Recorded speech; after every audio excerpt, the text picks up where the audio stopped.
Love you, Linda. Love you. The courthouse the other day in the hallway, you're singing "Oh Happy Day."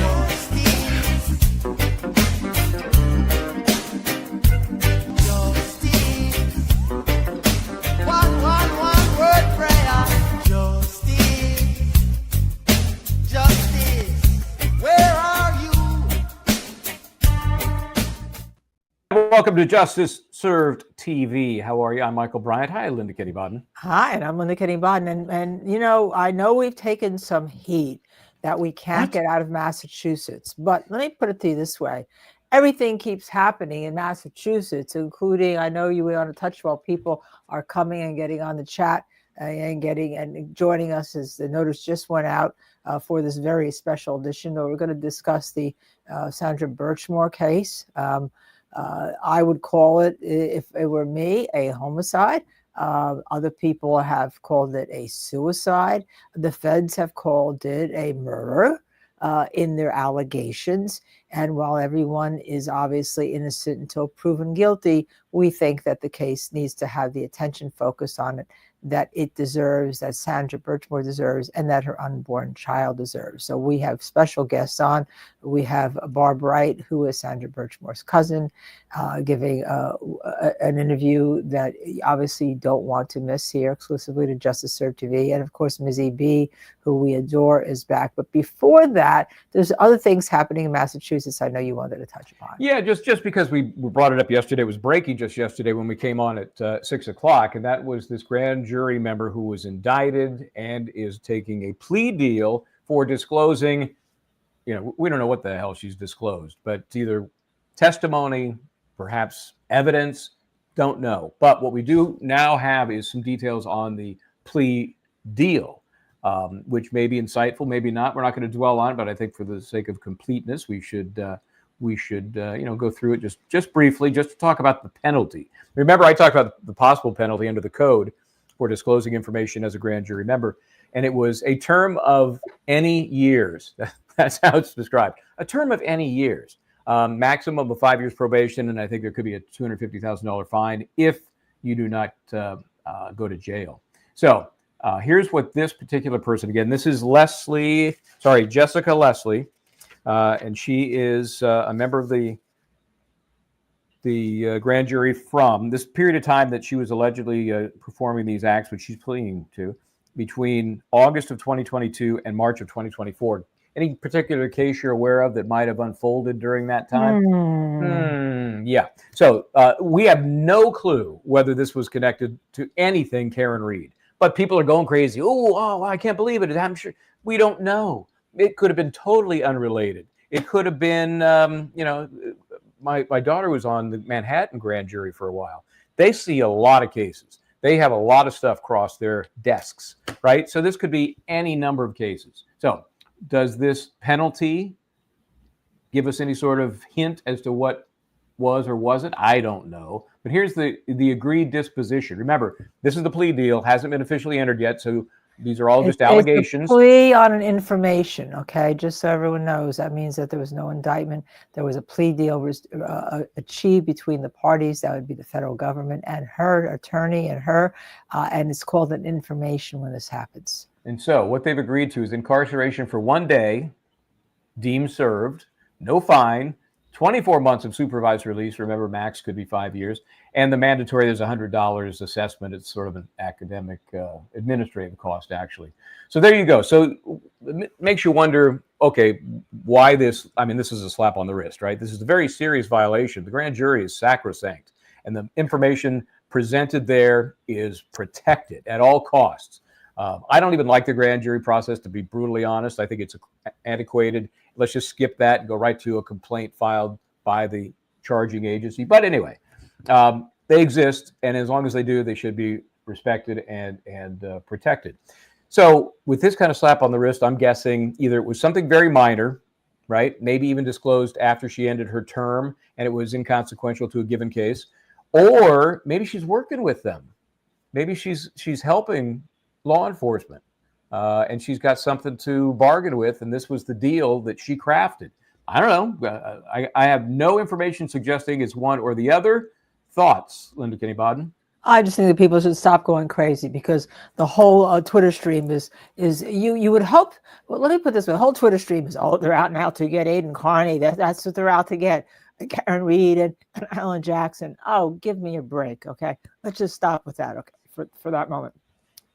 Why don't we really concentrate? My feeling of the thoughts are on the cases that matter in Twitter X world, and this tonight is one of the cases that matter. So yes, if this were a real serious matter and she had disclosed serious information to a lot of different people, as opposed to some minor information or some girlfriend information, blah blah blah blah blah blah blah. Mm-hmm.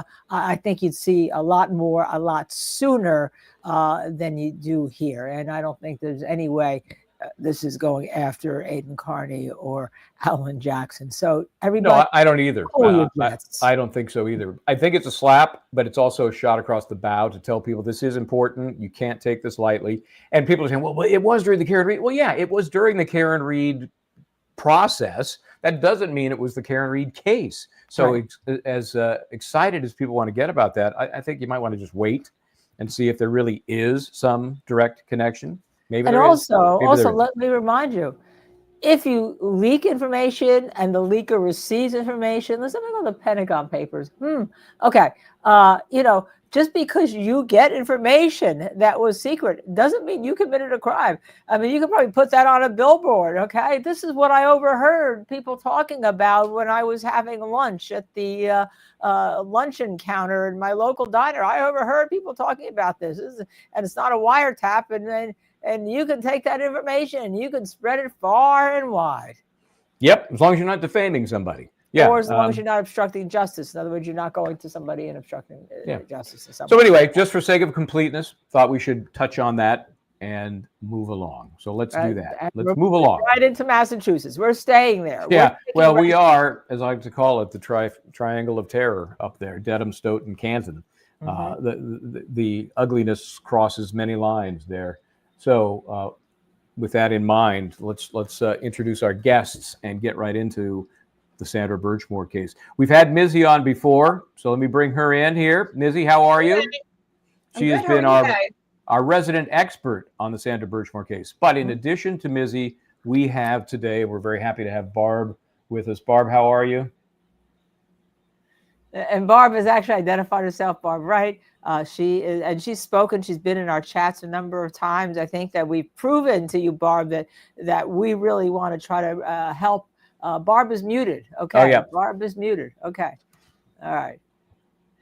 Yeah, we still see a little mute on your camera there. There you go. There we go. We got you. There you go. That's okay. Myself. That's all right. It's so hard. I was muted the other day, but I accused Michael Bryan of muting. Yeah, I'm the fall guy for that. Sorry. As everyone remembers, Sandra Birchmore was discovered after a blizzard in February 2021. So in Massachusetts, things work pretty slowly here. She was a young woman. She had been in the Police Explorers program in Stoughton since she was 12 years old. I think it was actually. Wasn't it 12 years old, Barb? Well, it was just before she turned 13. So before she turned 13, that's something that we could. I think everyone kept saying 13. No, she was 12 years old, right?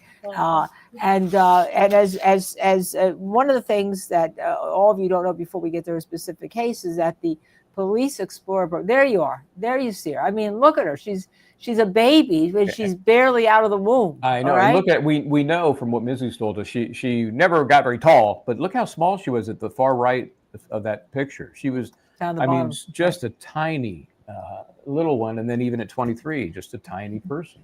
Yeah, 4'10". And the Police Explorers program, as we've gotten into this, and we'll talk about it after we talk to MiZZY and Barb a little bit more, was developed by, all right, everybody, class is in, the Boy Scouts of America. And I learned that from MiZZY and then had to go searching it out, and I certainly did. And there's an article that's written by the Marshall Project, 3 staff writers who did a marvelous job about the amount of non-oversight. I would love to say the amount of oversight, but the amount of non-oversight that these young people have who want to be police officers, 12 years old, 13 years old, doing ride-alongs with cops. They want to be cops. And then they're put in police cars, maybe with somebody who's 20 years old or whatever. And basically it had become a predatory situation. And it's not just us saying it. Go take a look at this article. We'll put up the link to the article afterwards. And it just was, it's unbelievable that the Boy Scouts of America had no oversight. And then there was supposed to be oversight. There was supposed to be courses that were taken. The officers were supposed to be taking courses. They were supposed to be skilled and schooled and all. And none of that has been done. At least certainly it wasn't done in Stoughton, and apparently it wasn't done in a lot of other locations where there have been lawsuits that have been filed. So you want to talk about the fox guarding the hen house? Well, it's not like the Boy Scouts are squeaky clean in and of itself. They've had lots of problems. Yeah. And so it doesn't shock me that it bled over into other programs. It's unfortunate and not all that surprising, but hopefully, and we can talk to MiZZY about this too, and Barb, to the degree you know, have they cleaned up this program? Does it still exist? It does not exist in Stoughton anymore. Okay. There are some other places in Massachusetts that do still have the program. I hope they have cleaned up their programs, but it's still an ongoing program throughout this country. Yep. And there have been a lot of children abused in this program. And this is what we call a grooming. This is abuse, according to the allegations that are in this case. Sandra had sex with Matthew Farwell when she was 15 years old. She can't consent. She couldn't consent. And it doesn't matter no matter what, you're putting all these young women in danger. We only know about her because she is dead. And she died under circumstances that you all know, that we will go back and tell you about. And again, I want to disclose that this didn't come to the forefront until there was a civil suit filed by her family. My husband is the expert on that civil suit for the family, and he's the one who first said this, and these are my words, not his. This ain't no suicide, baby. This is a homicide in his view. Now, medical examiners, forensic pathologists don't say who done did it, okay? They just tell you what their belief is, whether it's a natural or accident, suicide, homicide, or undetermined, all right? And in his opinion, this was a homicide in terms of the medical language and legal language. The feds have indicted Matthew Farwell for murder. And there's also another pathologist hired by the federal government who agrees with my husband before they went forward. Okay. Dr. Smock. Bill Smock. Which made perfect sense, because you wouldn't want to just take Dr. Bodden's. I would take Dr. Bodden's report. I would. But you don't want to just take his report as a federal agency and, say, we agree with him. You got to get your own expert, which they did. Yeah, which they did. And then the feds don't necessarily have a murder statute, so they indicted under, this was a murder of a witness in a federal investigation, because the feds, she was killed because she was going to disclose secrets that she had with regard to this grooming, the whole situation with regard to her, with regard to other people. And so her being as a witness for a possible witness for the federal government, that's why she was killed. And therefore it made it a murder case in the federal system, which, by the way, Matthew Farwell is supposed to have another appearance. We'll see whether he does. He certainly has lawyered up on death penalty lawyers. Well, and I have nothing bad to say about lawyering up, but lawyering up sometimes can lead to deals and can lead to cooperation, and we hope that's what's going on here. So this is to remember. We do know there is currently that August 4th, but that was a push from a prior date. Right. Let's see if the August 4th holds, because if it does not, it lends a little bit of substance to what we think might be some sort of backroom deal, some sort of something. You guys, MiZZY, Barb, do you have any sense of that, whether these delays are because there's something happening behind the scenes? I know that I've been told from sources that there is talk behind the scenes. It's not like quiet on both sides. There is communication going on, but I don't have insight into what that is. We're hopeful that this hearing will happen because the last one was bumped because he brought in this new lawyer. And the last one was supposed to be an online one, and this one is actually an in-person one. So we're hoping that is, that they're putting it public now, because the last few ones were supposed to be online and closed basically to the public. And I mean, they've pushed the hearings. I believe a lot. The next one was supposed to be April. We went to they had one in February on February 10th. Right. And then I believe the next one was supposed to be April. And then they just kept pushing it and pushing it. And- So we're hoping that this one will happen. How about the Robert Devine post-commission procedure? That was technically yesterday. It's all hush-hush, behind closed doors. What's the deal there? And Yeah. who is he? Explain to people who don't know who he yes. is. Yeah. Do you want to talk about Barb, or do you want me to tell it? You can tell it. You're good Okay. at it. Robert Devine, he actually ran the Explorers program in the Stoughton Police Department. He was the former deputy chief of Stoughton. He started off as an SOR officer and worked his way up to deputy chief. He had another sex scandal, got demoted down to a patrolman, basically to keep his pension because he was connected. And so he was also one of the officers that has been accused of abusing Sandra. So, and grooming Sandra. And he was the Farwell brothers' mentor. So he's the one who mentored them when they were in the Explorers program, when they were teenagers back in 2002. And Matthew Farrell has a twin brother. Is that it? Yes. William. William. Okay. William, yes. They were all the three of these were in the Explorers program.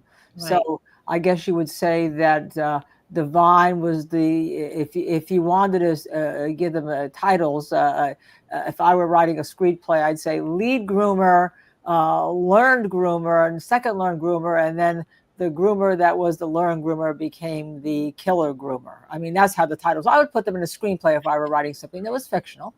Yeah. You know. It was fiction. Yeah. Hey, Barb, here's what I'd like to know from you, because you were close to Sandra.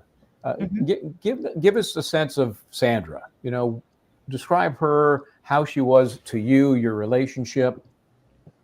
She was my cousin Denise's daughter.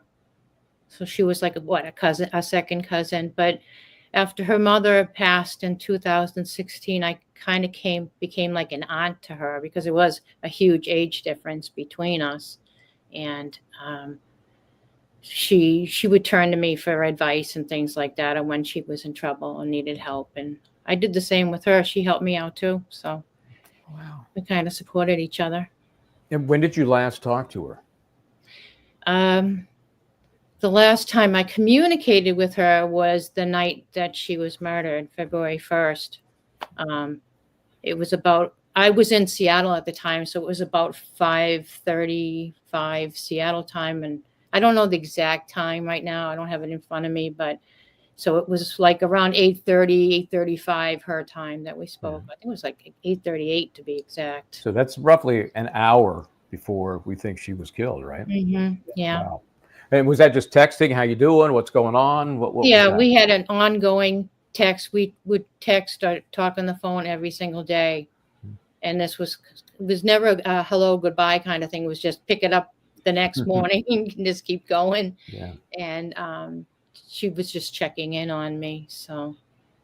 And she was excited, right? Because she was at that time about 10 weeks pregnant. 10 weeks. Is that right? Yes. Yeah. So describe that, how she would talk about it, how she felt about having a baby.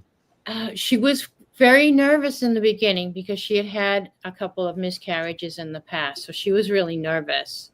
And she wouldn't eat anything without texting me to say, you know, is it okay to eat this? You know, I'm at the store looking at bag salads. Are they okay? And different things like that. And she was, but she was very excited. So the night that she was murdered, she was going to be announcing the pregnancy in about 2 weeks from then. She had made a poster. I don't think we have a picture of the poster with us that she made, but it's been out there. Yeah, I think we have had it in the past. She was excited. She was planning her own baby shower. So she was asking me which family member I thought would come and which ones maybe wouldn't want to go. And, you know, she would just ask me questions, a lot of questions. She also wanted the gender reveal to be on February 14th, the Day of Love, right? Oh, That I did not hear about. I didn't hear about a gender reveal. Me either. Right. No. I thought I read that in one of the stories, but that could be just totally off base. But she was really, really happy. I mean, Very happy. very, very, very happy. Yeah. I mean, her life was starting to come together because I had co-signed a loan to get her a car, and then she was accepted into nursing school. So the car was kind of like to help her get back and forth to nursing school. And she had a new apartment. She was starting, because that was like her first apartment. She was so excited to put furniture in it and everything. And her auntie Darlene had given her some pieces to take with her for the new apartment. She was everything was brand new for her. She was excited. She was going to turn a corner soon, I believe. That is so great, because I know she was a teacher's aide, right? And then she got accepted to nursing school. When did you first learn that she wanted to go to nursing school? Because to me, that you're co-signing a loan for a car for her to go to nursing school. I mean, this is just it's incredible for her and heartbreaking, obviously, for you to listen to that or feel that, and for us who are just learning about her, that she seems so sweet and so innocent and so incredible. I mean, to us. I'll tell you something. You can judge a person pretty well by looking at their Facebook page and their feed and the things that they put on there. I think so, anyways. And if you look at her Facebook, it's all like warnings about street closures and blizzards coming. And during COVID, she posted so many things. And ironically, I would say 50% of the content are quotes and warnings from local police departments, Stoughton, Canton, Dartmouth. Yeah, she would post their things every day, pass them along. And that's kind of ironic to me, really. Who put her, who developed her? She had obviously love to be a police explorer. Do you know how that came about, what the inception of that was? I'm not sure if it had anything to do with the police, but her grandfather was in the Army. He was a decorated Army veteran, and he was everything to her. And he passed away when she was 12, like right around the time she joined the Explorers is when he passed away. And he was her world. He was a wonderful person. So that was Can I add to that? Sure, please. And that's like a pivotal part of the story. Really is. She just lost the male figure in her life, her grandfather. And then she joins up this program, and her mom sent her there because she thought it was the safe place to send her. I mean, who thinks 3 officers are going to do this to your child? She had also gone through another program, I cannot remember the name, where it's parents and children learn how to connect and learn how to solve issues with each other. So I believe that's where she met Robert Devine. He was part of that program. It was through, I believe, the school or town. So as an SOR officer, I believe he was part of that program. And so then she joined the Explorers. Like I said, her mom even wrote them a letter saying, thank you for, guiding my daughter. This means so much to her. Thank you so much, to Robert Devine. And little did she know that her child's life was being, slowly destroyed. And she thought she was sending her daughter to the safest place she could. Right. I mean, I have nothing. I'm still in awe, and the fact that this was given, her death was really given. And when I say her death, we have to remember this was the death of the baby also. In some states, an almost 10-week-old fetus would be considered a person for the purposes of homicide, not in Massachusetts. But you're talking about 2 lives here, if you want to talk really. I mean, when people say for instance, they miscarry, they talk about miscarrying their child. They talk about miscarrying their boy, miscarrying their daughter. They don't talk about miscarrying like a wad of cotton.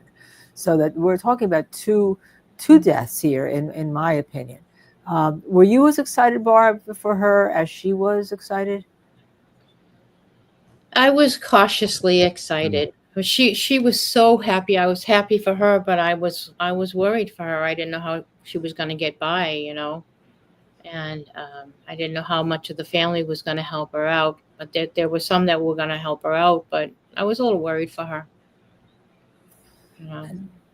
She never really had the chance to. I mean, she was in the Explorer program the whole time that it existed, I assume. It started actually before Robert Devine took over the program in 2002, but she was in it from 13 till it ended in 2016 when Robert Devine had the other scandal he had. So she was in it for a long time. So she was around these men for a very, very long time for them to influence her and her life. That's a long time. Hey, MiZZY, I see a lot of comments passing by. First of all, grateful for your being on top of this and keeping it in the public eye. And they wonder if, and I think we know the answer because we've talked to you before, but to remind folks, you didn't know Sandra Birchmore before. And so, taking up this cause is kind of unique. So tell us how you came to the cause. I saw it on TV. I'm a content creator also. And I interview families whose loved ones have been murdered. And, I saw her case on the TV. It's a local case. And as I'm watching it, I just felt like I was in this insane, like the facts just kept coming in this press conference. And I'm like, what is going on? 3 officers did this to her. Why isn't there more going on? So I was irate when I saw it, but I was working on 2 other cases. So I couldn't fully dive in. And my friend Sarah came to me and said, a few months later, said, I would keep looking in it. I would lay in bed, I would lay right here and think about what's going on with that Birchmore case. Why is nothing happening? Why is nothing happening to these officers? And my friend Sarah came to me and she asked me what's up with that Birchmore case. And her and I decided to do a deep dive. And then we just kept finding things that were odd. I from the second I saw it on the news, I thought she was murdered. But the more we dug into things, I looked at what kind of doorknobs she had. She had the handles. I just thought things were weird. And when we read the report, the Stoughton internal report, I was 100% somebody needs to do something. And I looked at it, I have a big mouth and I've already been doing this. I've already been Not gonna touch that. No. families with, to try to get justice for their loved ones. So Sarah said, MiZZY, do it. And I said, okay, I'm going to dive into it. And that's how Barb and I got in contact. I messaged everybody that I could see because her page was locked to me, but I could see a bunch of her photos. So every family member and friend who was on, I could see on photos, I messaged. And Barb is the only one who got back to me. And I look at it, it was destined because we work well together. Our personalities are totally different. As you can see, I'm more, I'm louder and I'm outspoken. She's more softer, but we blend so well together. We work so well together. And I feel like that's what this case needed. There were other, factors that pushed Sandra's case out there. The Boston Globe has been on this. It's been the only news outlet that's been on this case the whole time. The case podcast, the family doing the civil case was a big thing. And also the Stoughton report coming out, all of these factors, we just picked up that baton and Barb and I said, we're just going to walk really fast because we can't run and get this case out there. And every day we worked on it, chipping away, trying to get people to listen, in Karen's case, I got to say, the Karen Reed case helped us so much because the corruption in both cases were connecting. Yeah. Barb, what did you think about MiZZY when this all started to unfold? Oh gosh. Well, I got the message from her, and because I'm sitting out in Seattle losing my mind because I knew from the minute I heard about Sandra that it was a suicide because I knew Sandra. You knew that it wasn't a suicide, right? I mean, it wasn't, and I knew because I knew Sandra, and so well, and this girl contacts me from Facebook, and I'm like, who's this person? I go check on Facebook on her profile, and her profile picture is her. She's got blood all over her face and this gory makeup on it. I'm like, who is this person? I'm like, so I went to bed, I slept on it, and the next day I said, you know what? I don't care what they look like. Maybe they flipped a Halloween picture up on their profile or something. Who knows? But I need help. And so I said, this person's interested. I'm going to find out what's going on. I can always block her if I need to later. Barb, let me ask you this. MiZZY contacts you. We know that some of the same players that were involved in Karen Reed were involved here. For instance, investigator Guarino, who supposedly had the phones and missed $30,000 of interactive text messaging between, obviously, from Sandra and I'm not sure if all of them were Farwell, but I think a lot of them were from him or back to him. And the same Guarino who missed the same text in Reed, and then the FBI came along and found them. So we know that there's a lot of the same people in there. So my question to you is, before anyone closed this case out as a suicide, Farwell and the ME's office, did anyone call you to speak with you? Nobody from law enforcement, no. And how about you called them? Okay, let's talk about too. when you say you called them. Let's go through what happened, you calling them, and to this day, how many people, if any, have called you back? And we're not asking for content. For instance, if the federal government talks to you, we're not asking for content. But talk to us about the calendar, shall we say, about what happened in terms of how you were called finally. Nobody called me ever. No one called you ever. Ever. And I mean, I called it probably a week or two after she died. I called the Canton police. It probably had to be, I don't know when they switched the case over to the Mass State Police, but when it was after that, because I called Canton and they said, oh, it's not in our hands anymore.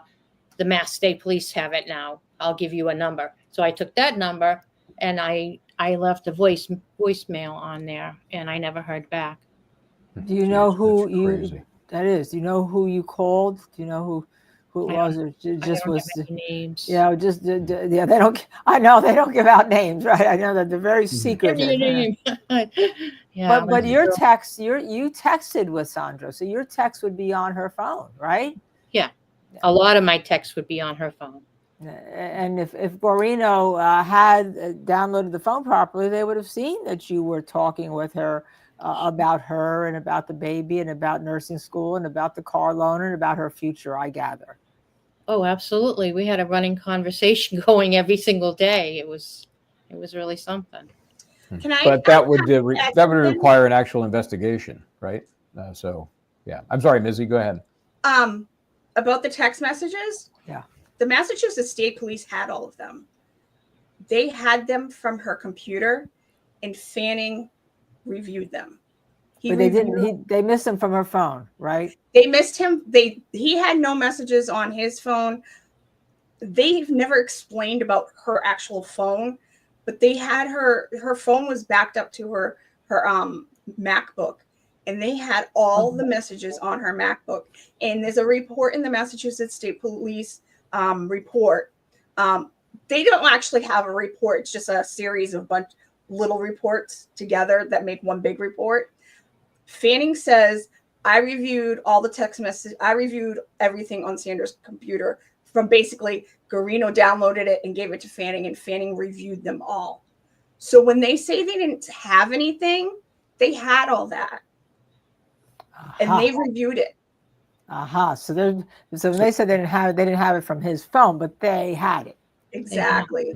And Fanning told me personally that there was nothing incriminating between them in their text messages. What? Go back. When did this happen? 2023, I believe. I spoke to him for about 40 minutes on the phone, and he personally told me that there was nothing incriminating between the two of them. He said that, how did he word it? That he was very careful in his text messages with Sandra. That there wasn't, he was very careful not to incriminate himself. And then when I didn't believe him, but when I saw how shocking they were in the FBI affidavit, I was like, what? You know? So. And we're not going to do it tonight, but we'll spend another show when you guys aren't on. We're reading some of those messages, because if you can't see that something was going on from those messages, That's crazy. You're a cover up. Yeah, and Barb, I want to focus on one little point in time, which do relate to those texts, but you're as close to Sandra as we're going to get. You know, you were, you know, in communication with her. There was a period of time up to about 2 weeks before she was killed that there was this battle between her and the defendant Farwell about the baby, and then it seemed like things turned, and there was this acceptance, and there was, let's play nice, is the way I'm going to put it. Could you tell that was going on? Did she give you feedback about that as it was happening? No, she wouldn't talk to me about him at all. The only thing I knew about him, she called him the married guy. That's the only thing I knew about him. Wow. That's it. She Wow. wouldn't give me his name or anything. Well, we have all seen, since they've never talked to you, I assume they never came to you and said, hey, look, you know, well, let me go back. You talked to her about 8:30, about an hour before she was killed. Did she at that point say she was expecting him at all? Because I know he texted her, according to the reports, about 9:08 p.m., wanting to know if he could come by for a proverbial second. No, she did not. She probably didn't know. So then according to the affidavits, 2 minutes later, she texted him and said that she would leave the door open. And then 4 minutes after that, there's the security footage where he's in a hoodie and a face mask entering her building.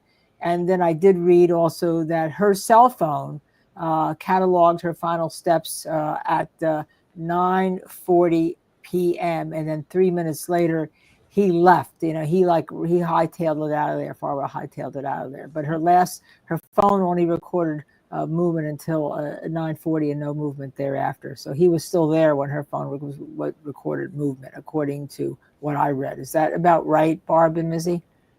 Yeah. Yeah. I actually got Fanning to admit that when I spoke to him.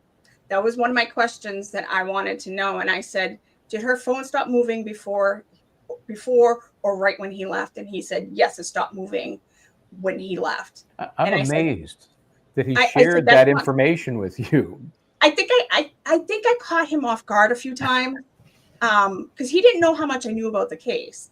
And he thought, oh, I'm just going to talk to this silly girl who's holding signs out there for Sandra. And I knew it was a lot about the case at that point. I'd spoken to a lot of family and a lot of friends and coworkers, and like I was doing my own investigation. And there was one point he said something about when he was trying not to say which guy it was, and I said, oh, Matthew Farwell, when she was 15. And I think that's when he realized that I knew. I go, I've read all the reports and I've done interviews with people. And he goes, oh, okay. So I think that's when he realized that I knew more than I did. But yeah, I said to him, I said, did her phone stop moving? Because there was key points I knew as somebody who was looking into her case, like the hyoid wound. That's one thing I wanted to know if that was broken. I didn't get to talk to him about that. And the phone movement. And when I got him to admit that, I was like, yes. And his reaction was, yes, but we think she did it as he was leaving. Oh, wait a second. That's his reaction? Really? Yeah. That's a reaction. So as he was leaving, she was stringing her own self up. Yeah, it's like, right. I've got to go. Oh, go ahead and finish what you're doing there. So, MiZZY, I'm trying to play this out in my head, this conversation you had, and the point at which he realizes, oh, this girl knows a lot. Did he shut down then, or did he open up then? No, I think we were very cordial he kind of caught me off when he called back because I wasn't expecting anybody to actually call me back. So I was like a little off at the beginning. And then as we got going, I kind of was like, because I kept saying, I don't think she killed herself. I kept bringing the conversation back to that. And he was like, no, I trust me, basically, trust me, bro. I've been doing this for years. And I said, one of the things I said was Matthew Farwell was a detective. He would have known how to set a crime scene. And his reaction was the stupidest reaction. Oh, he's not a real detective. What? I was like, okay. This guy is a disaster. Yeah. I go, okay. I said, wow. I, as a layman, would know how to set the scene. I was like, and you're saying a detective wouldn't? I was like, come on. Yeah. And he thinks the good answer is throwing his detective under the bus by saying he's not really a detective. I mean, yeah, that's insane. And he thought by saying, he kept calling them scumbags. He's like, oh, trust me, we want to put these scumbags away somehow. But the death part of the portion of the investigation is closed. But they were still saying they were looking into the abuse portion. But they closed the death part basically that day. Oh, yeah. The day they found her. Because they told Sandra's aunt when she called the Canton Police Department, an officer named Nix, who is a disgusting human, the way he told Sandra's aunt, her closest living relative, that he was just obnoxious, rude, and he just flat out said, she killed herself. And he was just so I don't even know what the word, I'm trying not to like swear and stuff. He was just so cold and crass about how he told. No family member should ever be told in the way she was. And so from that, they were saying right from then that it was that she killed herself. Wow. Hey, let me ask you a question about identification. I'm thinking of the defense here, and this was in 1st of November. It was in 2021. We're deep into the throes of early COVID. So when Farwell, we believe, comes into the lobby in that video, he's got the mask on, he's got the hood up. Have you heard anything suggesting there's going to be a suggestion that it's not him, that it was somebody else, there was a misidentification? He admitted it was him. Okay. He admitted it. And one of the maintenance men recognized him because the office manager looked at the tape and she didn't recognize, that was the only person they didn't recognize going in and out of the building. And the maintenance man said, oh, I recognized him. He helped her move into the building. Oh, wow. Yeah. Wow. So and once they found out who she was, they contacted SPD, and SPD, got them in contact because they realized that they probably, Fanning's from Stoughton. He probably recognized Farwell. Yeah, well, we know how incestuous that exactly trifecta of terror towns are. They just cross-pollinate, and one investigation picks up for the other. We do know that in communities like Canton and Dedham and Stoughton, if there is a death involved, they immediately transfer to the Massachusetts State Police, which is, Barb, what you learned early on, right? It was like, we're already done, and it was on to the Massachusetts. That's normal procedure. Whether it happened faster in this case or not, the fact that it happens is pretty normal. They actually, MSP became the lead on the case, right away after, once they found her. But the Canton police stayed on it for another day. Technically 2 days. So they found her on the 4th, and then they went back to her apartment on the 6th. And 3 Sergeant Lank, Detective McCourt, and Detective Albert went back to her apartment to retrieve. Which this actually part of the story makes no sense to me. They went back to retrieve the surveillance video. And then Massachusetts State Police shows up. And I always find this part odd. Why did Canton Police have to go retrieve the video if Massachusetts State Police were already coming to look at her apartment more? And then all 6, there were 3 MSP. It was Fanning, Dunn, and Clark. It might be Clark. I'm not Clark or Tufts. I can't remember which one. And the 6 of them went back up to her apartment. And I've always found that weird because it wasn't Canton's case anymore. Yeah, and that let's make sure we're talking about the right Albert. That was Kevin Albert, right? Kevin Albert, yes. Right. Yes. So And the just so people are crossover. clear, I'm sorry. Go ahead. just so people are clear, that's the only portion of the case that we know of that he was involved that day. He wasn't the first officer to find her. He wasn't even there on the first day she was found. He was there on the 6th. She was found on the 4th.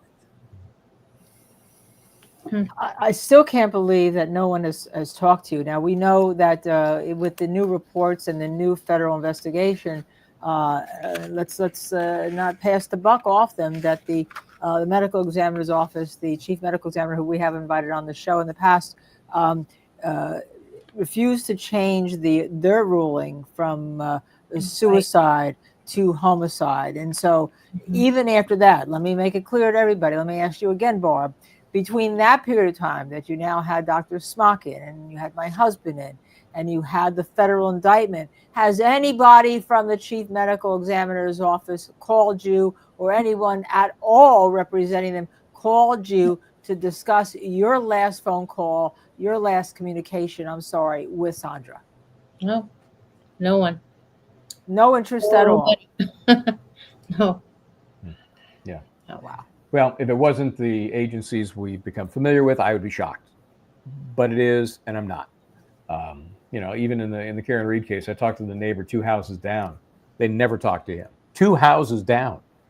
So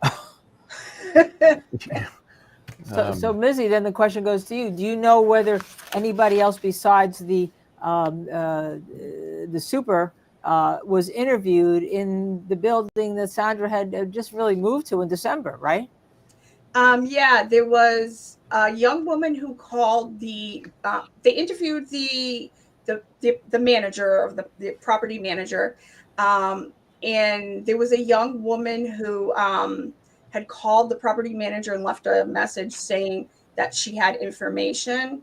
And I don't know if Lank talked to her. I think actually her report is in the I don't want to put her name out there though. Right. Her report is in the MSP report. But I don't know if you guys have read the Massachusetts State Police report.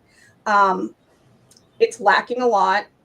They didn't call the people that they called, which I'm surprised they didn't call Barb. Most of the people they interviewed were people who called. They didn't go outside and talk to a lot of her other friends, because we've talked to a lot of them and they didn't talk to them. We actually just interviewed a friend of hers like 2 weeks ago. They never talked to her. And she was hanging out with Sandra up to about 2 weeks before she saw Sandra, and they hung out a lot. And they never talked to her at all, ever? Nope. So that goes along with your experience then, Barb, that these people don't get talked to. And even if you call them, maybe they don't want to hear what you have to say. Yeah. You know? Well, if you've got a predetermined outcome, what do you need to talk to people for? What do you have to talk to witnesses for? What do you have to investigate? You already got it figured out. It's shocking, the similarities in these cases. Right. And I want to go back to the Guarino thing, because my understanding was that the text messages were there, but Guarino didn't find them on Farwell's phone, as opposed to, that he just missed them. Do we know if that's true? Because that was my understanding. Now, maybe that's incorrect. Farwell deleted everything from his phone. Farwell deleted everything on his phone. Yeah, okay. Everything that had to do with Sandra, he deleted that from his phone. But you can find is it really deleted, or is it? Yeah. No, they're not. Yeah. No, they're not. I mean, you actually can see deleted, as we know from the Karen Reed case and the How's Long to Die in the Cold. Deleted, yeah, and then it just shows as deleted, but it's still there. It's still there, unless you write software, because you don't want to implicate somebody that will take away the deleted. The fact that something is deleted. But that's another whole story, because the whole thing not only stinks, it smells. And there has to be something with Sandra's story, with Sandra's love of angels, with Sandra's love of animals, with Sandra's love of having a baby, that she has to be guiding you somehow, Barb. You must feel that, because I'm a strong believer in things like that. Guiding you to, and you and MiZZY to keep going here. Mm-hmm. Well, we've adopted the flamingo because she had a flamingo necklace when she passed, and it was a necklace she got from our grandmother. So that's kind of our animal right now, is the flamingo. Yeah. Flamingo, yeah. It's one of the things that kind of solved her case. They kind of did, yeah. Because it was pulled off her neck, right? Yeah, it was broken. It was ripped off her neck. That was one of the things that your husband and Dr. Smock talked about, that the necklace was, ripped off. It had hair in it, showing that there was a struggle, and yeah. And he was so big, it wouldn't take much of a struggle. Somebody his height against somebody who's 4'10". He was 6'4". Yeah. 6'4". She was only 4'10". Yeah. The more you talk about this, the more it's just horrendous. It's horrendous. And to me, it's horrendous that you haven't been spoken till still, Barb. It's horrendous that the medical examiner's office hasn't changed the report. To me, it's horrendous that there was no review of what these people were doing with the police explorers. To me, it's horrendous that this young lady allegedly was statutory rape at the age of 15, that she was groomed. And then to me, it's horrendous that because this investigation is lacking, who else is out there? Any clue? Mm-hmm. It's hard because people are afraid to come forward. It's like, who do they go to? They can't trust the police because they're like, look what the police did to Sandra. They're the ones who hurt her. So and if other children were abused, which I tend to believe that there are other victims out there, or at least groomed. There is one that came forward. I believe I've talked about her before. She happened in 2002. She was in the Explorers program with the Farwells when they were all teenagers. She was 12 when she was in the program, and she was groomed by Divine. So to me, there's like almost a 10-year gap between her and Sandra.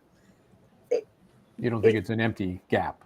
Yeah. They don't go dormant, Yeah. I'm going to show this. We talked about it. I wanted to dig this up. This is the necklace you're talking about with the flamingo on it. Hey, so let me ask you, both of you, do you feel more confident now that it's in the hands of the feds that justice will be served, that there may be more arrests? What are your thoughts on that? I do, definitely. I think they know a whole lot more than we do, and I certainly hope there's going to be more arrests. Yeah, at least 2 more. Yeah, I'm excited that the feds have it, and we're hoping that this that he ends up being convicted. We hope the other ones get arrested for the abuse that they put upon Sandra. But people got to understand too, it's an uphill battle with this case. You have Michael Morrissey still saying it was a suicide. He's doubled down. He's doubled down on that now. Exactly. The Massachusetts medical examiner has not changed her death certificate. She's still listed as a suicide. So and won't come on our show to defend it, by the way. Won't come on our show to defend it, okay? If that's what you believe, come and defend it. Exactly. So this isn't going to be like just this easy peasy case. There is going to be a little bit of an uphill battle because, of course, the defense is going to call, Fanning and Dunn, and they closed the case saying it was, it was Sandra did it to herself. So it's not going to be just a slam dunk easy case. I have faith that the feds have everything they need to convict him, but it's not going to be a slam dunk. That's why, on one hand, I do hope that they get him to plea, because at least it'll be finalized and we don't have to worry about the ugliness, because this case is going to get ugly. They are going to go after Sandra with everything they got from those defense lawyers. They're going to shame the victim. Yeah. Yep. So, How would you feel if Farwell made a deal, but part of that deal was implicating the others that you think might be involved? Would you be okay with that? Yeah, I would be. Yeah, as long as he's not, getting out in like 15 years, if he has to have a significant, he has to be incarcerated for a significant amount of time, So 20 what else can we do, Barb and MiZZY, as a public to advance both Sandra's memory, the knowledge of this case, and to get justice served for Sandra? What else do we have to do in both of your eyes? Just keep telling her story, Mhm. We just need people to keep pushing her story out there, and and honor her. She was a young woman who was so excited to be a mom, and she was looking forward to her future, and people got to understand that she was a full person. That's one of the things when somebody's murdered, people forget that there's a person behind that. They're not just that murdered girl or the murdered guy. They were a living, breathing person. And she also had a baby that's life was also taken. So people just have to keep telling her story, and any support that you guys can give us, like anybody out there, come join our pages, come learn more about her case. So when you tell friends and family members about her case, the facts, so you're not putting out misinformation. We have our website. That's a perfect place to go find out about Sandra's case, and just keep telling her story. And Barb, again, refresh everybody.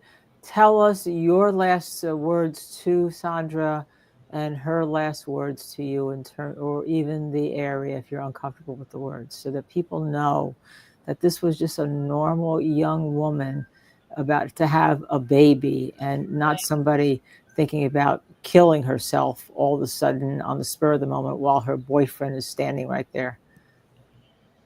I don't remember the exact words, except I was worried at the time because I was in Seattle and I was about to lose my unemployment. So she was like, from the pandemic, and she was like, the last thing she said to me was, "Uh-oh."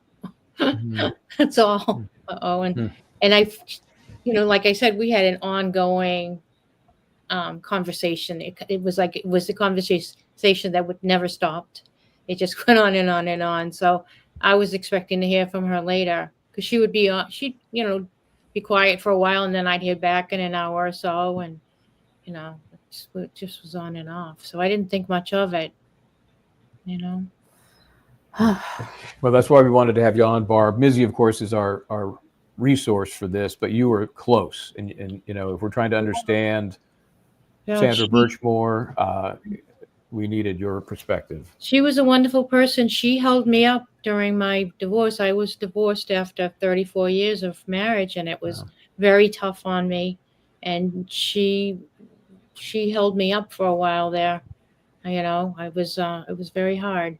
So, and she always wanted to help other people, and just be kind to others. That was her favorite thing. It was to help people. So sad. MiZZY, are you going to have people out there on the 4th if that hearing takes place? Are you guys going to gather there on the 4th? Yeah, we're going to be there at 9:00. And where's that going to be again? Tell folks. At the Moakley building in Boston. Courthouse. Moakley Courthouse. Yeah. The hearing starts at 10:30. We're going to be there about 9:00.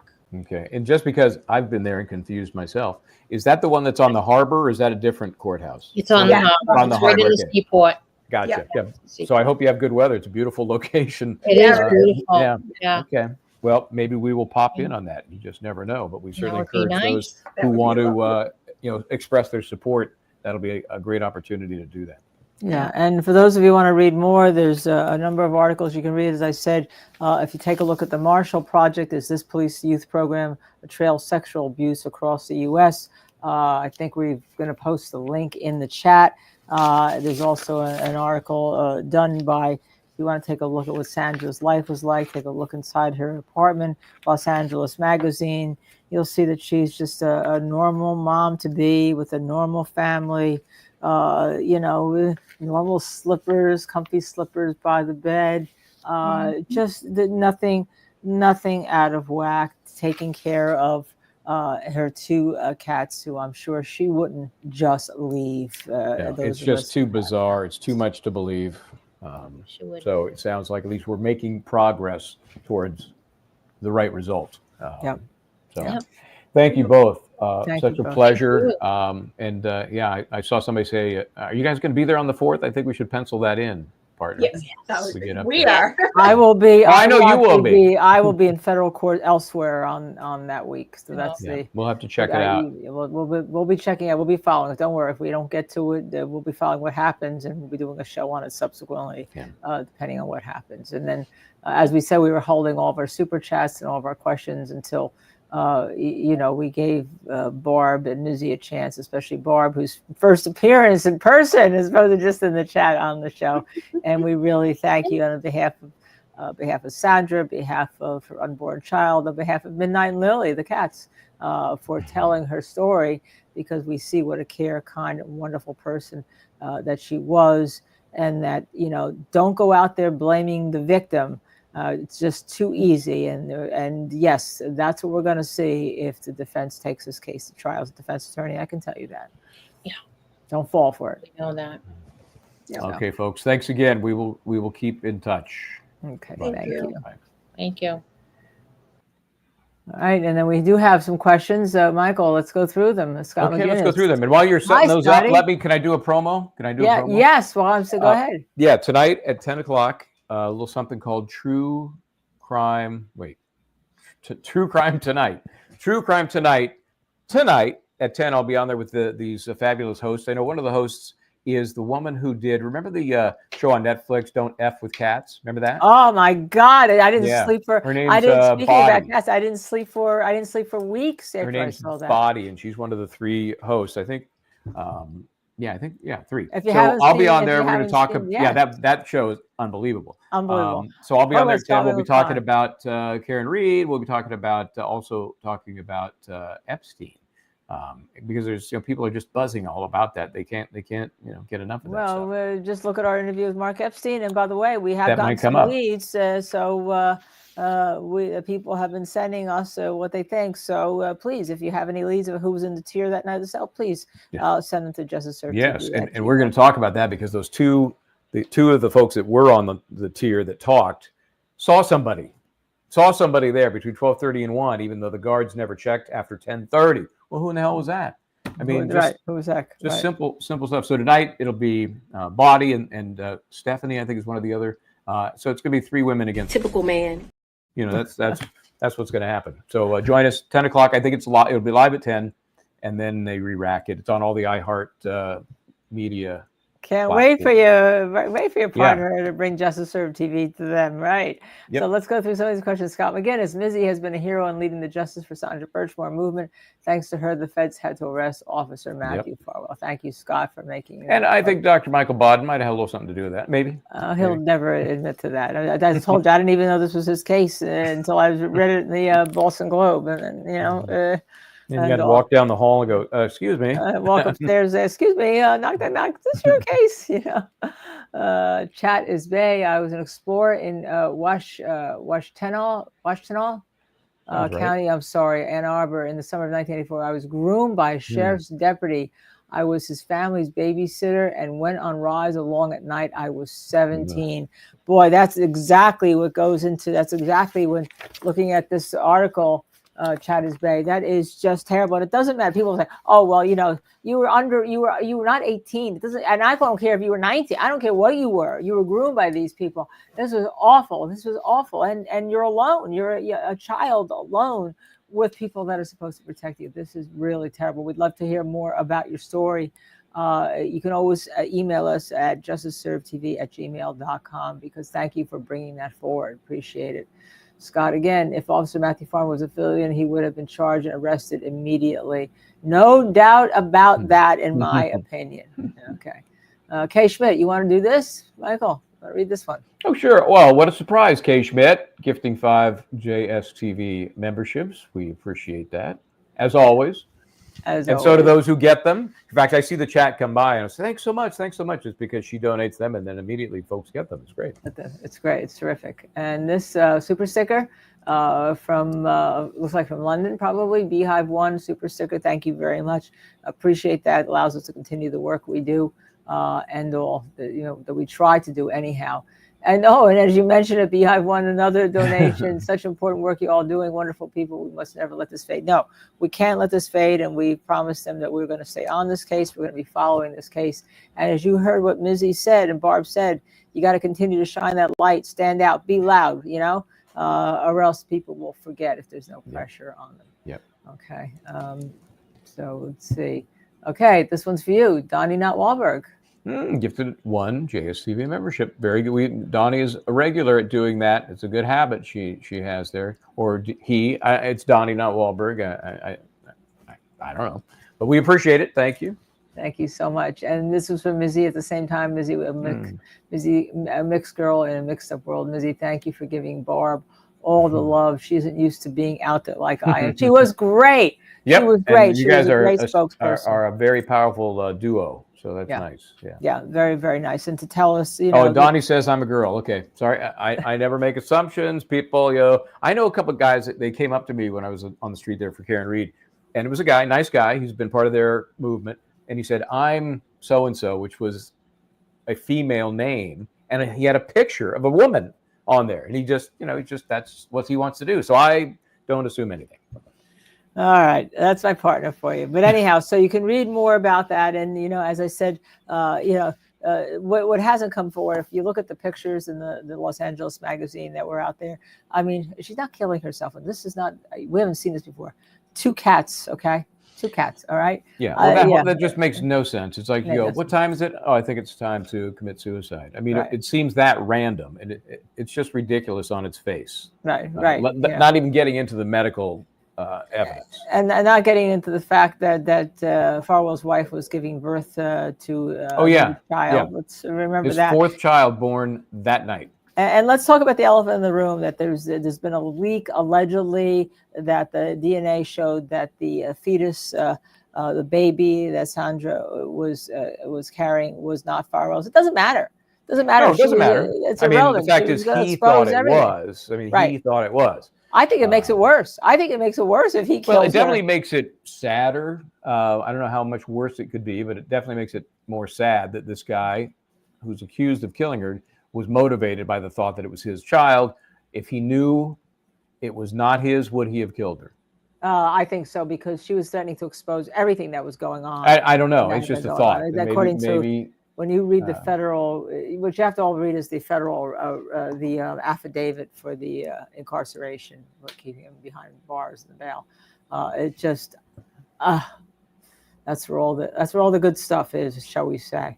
Yeah, but I mean, I guess who is he protecting besides himself? His family, his brother, other people in the police department? I don't know. Yeah.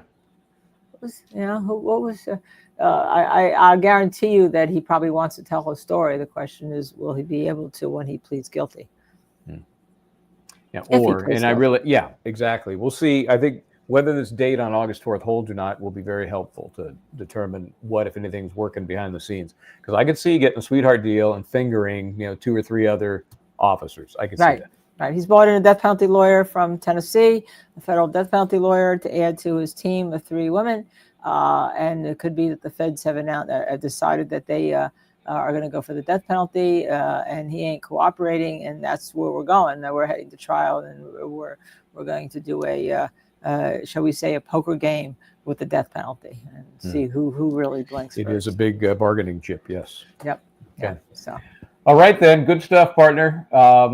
Let's see. What do we got going on? Tomorrow, comments, good, bad, or otherwise. And a rant, and a mini feedback. rant. And there's a rant.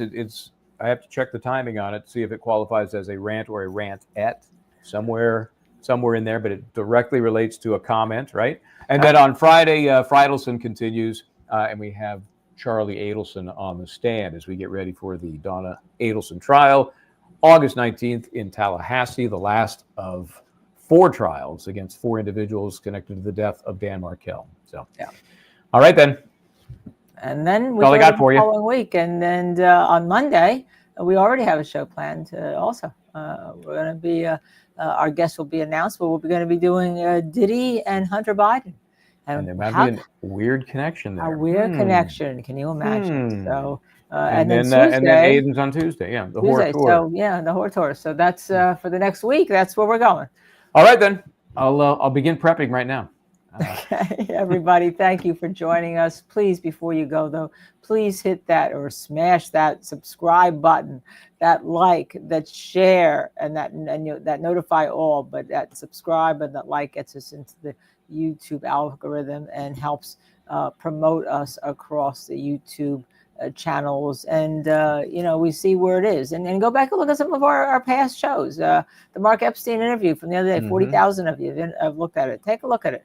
All right, because we're going to be following on that case up too, along with a lot of other cases that we've got coming up. Yep, lots in the library. In the meantime, I'm Michael Bryant, trying to do the right thing. You're just going to wave?